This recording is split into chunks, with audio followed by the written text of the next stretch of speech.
A bullet of mass 20 grams is horizontally fired with a velocity of 150 meter per second from a piston of 2 kg. What is the recoil velocity of the piston? ಇದು ನಿಮ್ಮ ಪ್ರಶ್ನೆ. ಇಲ್ಲಿ ಹುಡುಗರ ಏನು ನೋಡ್ತಾ ಇದೀವಿ ಇಲ್ಲಿ before ಏನು ಇಲ್ಲಿ law of conservation of momentum ಉಪಯೋಗಿಸ್ಬೇಕು, ಅದು ನಿಮ್ಗೆ ಗೊತ್ತಿದೆ. Law of conservation of momentum before ಮತ್ತು ಆಫ್ಟರ್ ಅಂತ ಹೇಳಿ ಎರಡು ಸಿನಾರಿಯೋ ಉಪಯೋಗಿಸ್ಕೊಂಡು ನೀವು ಕ್ಯಾಲ್ಕುಲೇಟ್ ಮಾಡ್ತೀರಾ. ಇಲ್ಲಿ ಬಿಫೋರ್ ಕೊಲಿಷನ್ನ, ಬಿಫೋರ್ ಫೈರಿಂಗ, ಬಿಫೋರ್ ಎಕ್ಸ್ಪ್ಲೋಷನ ಏನೋ ಅಲ್ವಾ? Before firing. ಮತ್ತಿದು ಇದಾದಮೇಲೆ ಆಫ್ಟರ್ ಫೈರಿಂಗ್. ಇಲ್ಲಿ ಆಫ್ಟರ್ ಫೈರಿಂಗ್. ಹಾಂ, ಬಿಫೋರ್ ಫೈರಿಂಗ್ ಅಂತ ಹೇಳಿದ್ರೆ ಏನೇನು ತಗೊಬೇಕಿಲ್ಲಿ? ಒಂದು ಗನ್ ತಗೊಬೇಕು, ಮತ್ತೊಂದು ಆಬ್ಜೆಕ್ಟ್ ಏನೋ? ಹೌದು, ನಿಮ್ಮ ಬುಲೆಟ್. ಏನಿದೆ ಇಲ್ಲಿ?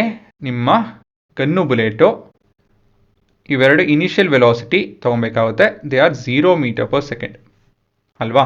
ಇದು ಬಿಫೋರ್ ಫೈರಿಂಗ್ ತಾನೆ, ಸೊ ಇನಿಷಿಯಲ್ ಸಿನಾರಿಯೋ. ಇಲ್ಲಿ ಮಾಸ್ ಬಂದು ಮಾಸ್ ಆಫ್ ದ ಬುಲೆಟ್ ಮತ್ತು ಮಾಸ್ ಆಫ್ ದ ಗನ್ ಕೂಡ ಕನ್ಸಿಡರ್ ಮಾಡ್ಕೊಬೇಕು. Mass of the bullet 20 grams, K ಜಿಯಲ್ಲಿಲ್ಲ, ಇದು ಗ್ರಾಮ್ಸಲ್ಲಿದೆ. ಇದು 2 kg. ನಾನು ಮಾರ್ಕ್ ಮಾಡೋದು ಮರೀತು. ಇದು ಗ್ರಾಮ್ಸು, ಇದು ಕೆ ಜಿ, ಇದು ಮೀಟರ್ ಪರ್ ಸೆಕೆಂಡ್ ಅಲ್ವಾ? ನೀವು ಓದಬೇಕಾದ್ರೆ ಮಾರ್ಕ್ ಮಾಡ್ಕೊಳ್ಳಿ.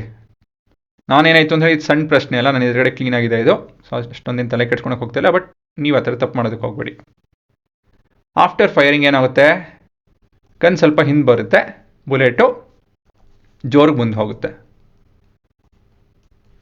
ಇದೊಂದಷ್ಟು ವೆಲಾಸಿಟಿ ಇರುತ್ತೆ, ಇದರಲ್ಲಿ ಕಮ್ಮಿ ವೆಲಾಸಿಟಿ ಇರುತ್ತೆ. ಇದು ನಿಮ್ಮ ವೆಲಾಸಿಟಿ ಆಫ್ ದ ಗನ್, ಇದು ನಿಮ್ಮ velocity of the bullet. Velocity of the bullet ಕೊಟ್ಟಿದ್ದಾರೆ, ಎಷ್ಟಿದೆ? 150 ಮೀಟರ್ ಪರ್ ಸೆಕೆಂಡ್.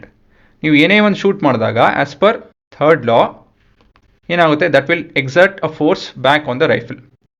ಇದು ನಿಮ್ಮ ಆ್ಯಕ್ಷನು, ಇದು ನಿಮ್ಮ ರಿಯಾಕ್ಷನ್, ಗೊತ್ತಿದೆಯಲ್ಲ as per third law. So ಇದು ನಿಮ್ಮ ಚಿತ್ರ. ಇವಾಗೇನಿದ್ರು ಕನ್ವರ್ಷನ್ ಮಾಡ್ಕೊಂಡು ಮುಂದುವರಿಬೇಕು.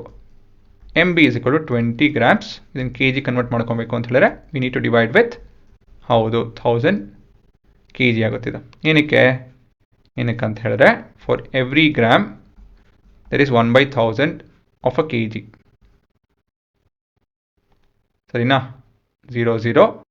This is 2/100 kg. ಆಯಿತಾ? ಇವಾಗ ನಿಮ್ಮ ವರ್ಕಿಂಗ್ ಶುರು ಮಾಡ್ಕೊಳ್ಳೋಣ. ಸೊ ಮೊದಲನೇ ಸ್ಟೇಟ್ಮೆಂಟ್ ಅಂತ ಹೇಳಿದ್ರೆ as per law of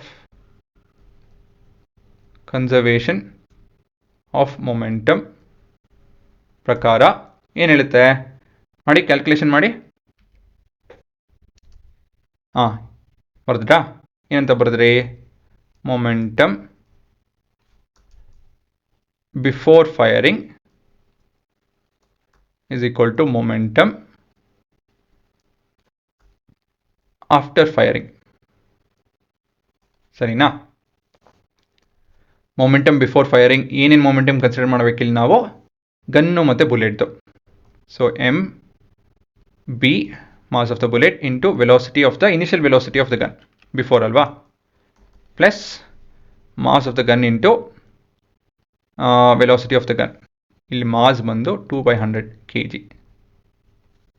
is equal to M B V B plus M G V G ಅಲ್ವಾ? ಇದು ಆಫ್ಟರ್ ಅಷ್ಟೇ, ಏನಿಲ್ಲ, ತುಂಬ ಸುಲಭ ಇವೆಲ್ಲ. ಇಲ್ಲೆಲ್ಲ 0 ಹುಡುಗ್ರ, ಸೊ 0 ಅಂತ ಬರ್ಕೊಳ್ಳೋಣ. ರೈಟ್ ಹ್ಯಾಂಡ್ ಸೈಡಲ್ಲಿ 2/100 into V B, final velocity of the bullet is 150 plus mass of the gun is 2 kg into V G. ಸರಿ ಅಲ್ವಾ? ಇಲ್ಲ ಒಂದು ಕನ್ಸಿಡರ್ ಮಾಡೋದು ಮರ್ತೋಯ್ತು. Anything to the right is taken as positive. ಹಾಂ, ಇವಾಗ ಇದು ಕ್ಯಾಲ್ಕುಲೇಟ್ ಮಾಡಿ, ಅಷ್ಟೇನೇನಿಲ್ಲ. 0 0 30/10 3. ಸೊ ಈ ಕಡೆ 3 ಇದೆ, ಪ್ಲಸ್ 2 ವಿ ಜಿ. ಸೊ ಇದನ್ನು ಇವಾಗ ನಾವು -3 ಸಬ್ಟ್ರಾಕ್ಟ್ ಮಾಡ್ತು ಅಂತ ಹೇಳಿದ್ರೆ, ಸೊ ಇದು ಕಟ್ ಆಗುತ್ತೆ. This is -3 is equal to 2 V G ಅಲ್ವಾ? ಸರಿನಾ? 30 ಹಾಂ ಕರೆಕ್ಟಾಗಿದೆ. -3 ಬಂತು. ಮತ್ತಿವಾಗ divide by 2. So V G is equal to -1.5 metre per second. ಸರಿನಾ? ಸೊ ಇಲ್ಲಿ ದ ರಿಕಾಯಿಲ್, ಈ ಉತ್ತರ ಬರೀಲೇಬೇಕು. ರಿಕಾಯಿಲ್ ಅಂದರೆ ಸ್ಟೇಟ್ಮೆಂಟ್ ಬರೀಬೇಕು. Recoil velocity of gun is equal to -1.5 metre per second. Minus ಏನಕ್ಕೆ ಅಂತ ಹೇಳಿದ್ರೆ it indicates that the velocity is to the left ಅಲ್ವಾ? Right, -1.5 metre per second in the opposite direction. ಈ ಥರ ಕೂಡ ಬರೀಬೋದು, in the opposite direction to that of motion of the bullet.